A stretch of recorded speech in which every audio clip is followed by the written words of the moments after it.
오늘 시장에서는 엔비디아뿐만 아니라 AI 열풍을 타고 올해 주가가 가파르게 올랐던 기업들이 대부분 크게 떨어졌어요. 필라델피아 반도체 지수가 3일 동안 7%나 급락을 했습니다. 시가총액 1조 달러 클럽이 유력하다고 했던 브로드컴이 3.7% 급락하고 시가총액이 7,411억 달러로 줄어들었습니다. 마빌 테크놀로지 5.73% 하락, 퀄컴 5.5% 하락, ASML 3.34% 하락, ARM 5.76% 하락, TSMC 3.54% 하락, 슈퍼마이크로 8.65% 하락.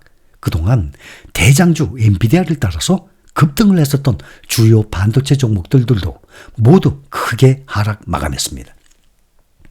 반면에 은행주들은 대체로 상승했습니다.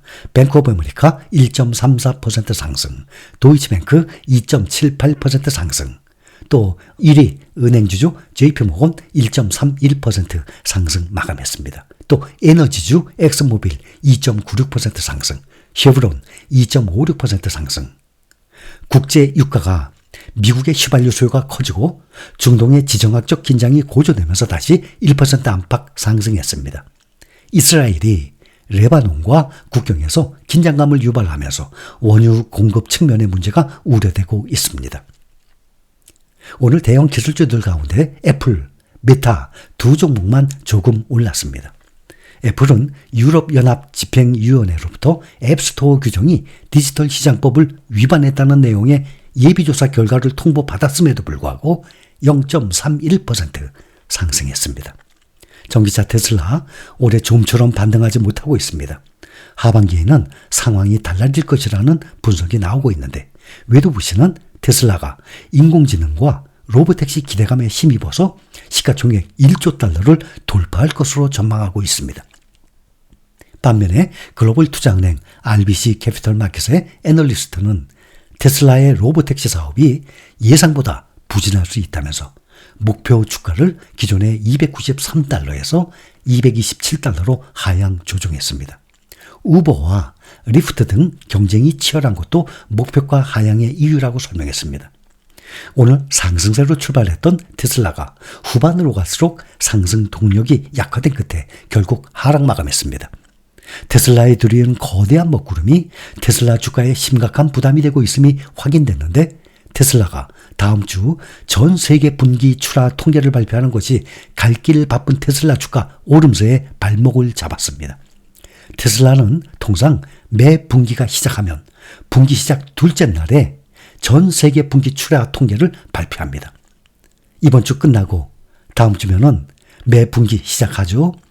월스트리트 애널리스트들은 테슬라의 2분기 전 세계 출하 대수가 45만 대를 소폭 밑돌았을 것으로 추산하고 있습니다.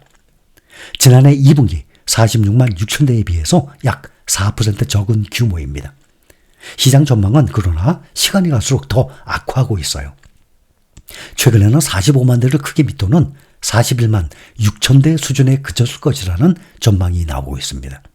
41만 6천 대는 1년 사이 테슬라 출하 대수가 11% 감소하게 된다는 뜻입니다. 올해 연초만 해도 월스트리트 애널리스트들은 올해 테슬라가 약 210만 대를 출하할 것으로 전망을 했는데 또 주당 순이익 EPS 3.8달러를 예상했었습니다. 그러나 지금은 이 같은 전망을 대폭 하향 조정하고 있습니다.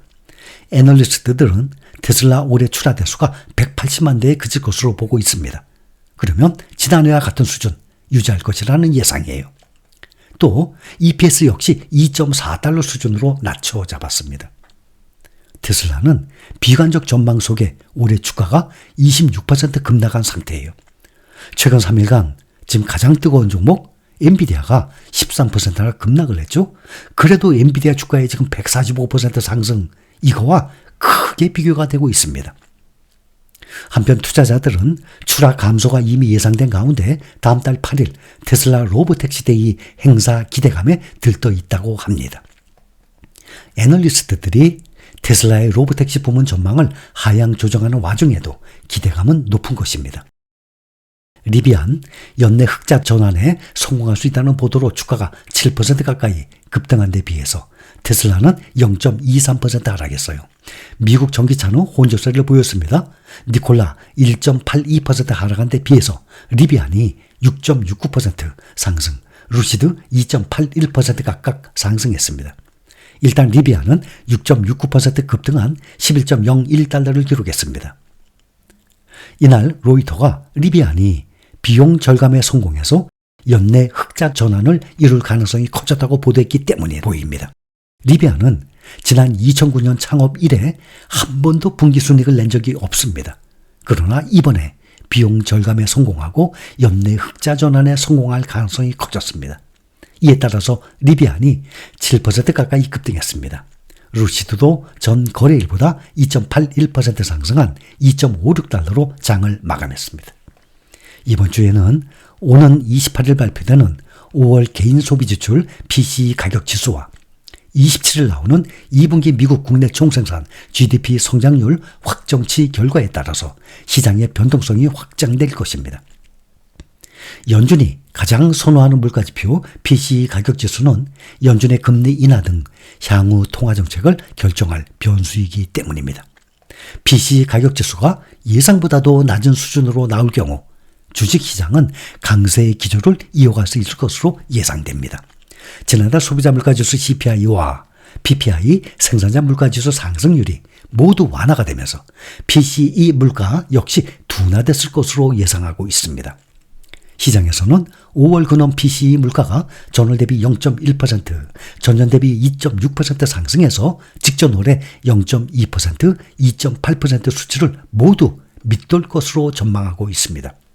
미국 연준이 가장 눈여겨보는 인플레이션 지표인 근원 PCE 물가 둔화세가 확인이 될 경우 금리 인하 기대감이 높아지면서 미국 증시도 다시 랠리를 이어갈 것으로 보입니다.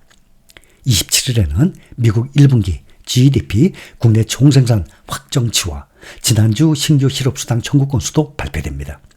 GDP 확정치는 속보치와 같은 전기 대비 연율 1.3%로 예상됩니다. 신규 실업수당 청구 건수는 24만 건으로 직전주 23만 8천 건 대비 소폭 늘어났을 것으로 보입니다.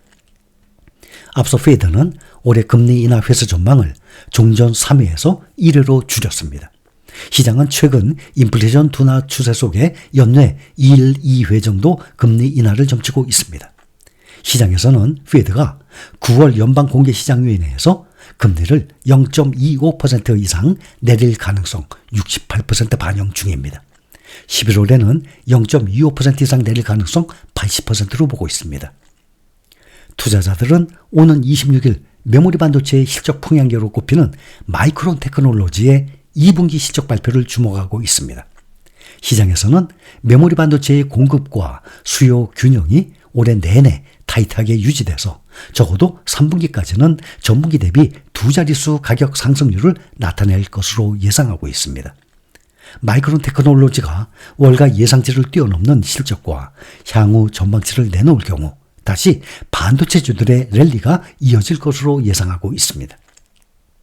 미국의 사모펀드 칼라일 그룹의 데이비드 루벤스타인 공동 창업자는 오늘 중앙은행인 연준이 정치적 역풍을 피하기 위해서 오는 11월 미국 대선 전까지 금리를 내리지 않을 것이라고 말했습니다. 루벤스타인 공동 창업자는 오늘 미국 CNBC 방송에 출연해서 일반적으로 연준은 정치와 거리를 두기를 원한다면서 연준이 대선 전에는 금리를 내리지 않을 것이라고 말해왔는데 만약 그 전에 내린다면 너무 큰 정치적 혼란을 야기할 것이라고 밝혔습니다. 연준은 특히 대선 전 금리를 내릴 경우 도널드 트럼프 전 대통령으로부터 강한 비판에 직면할 것이라는 점을 잘 인식하고 있다고 루벤스타인은 분석했습니다.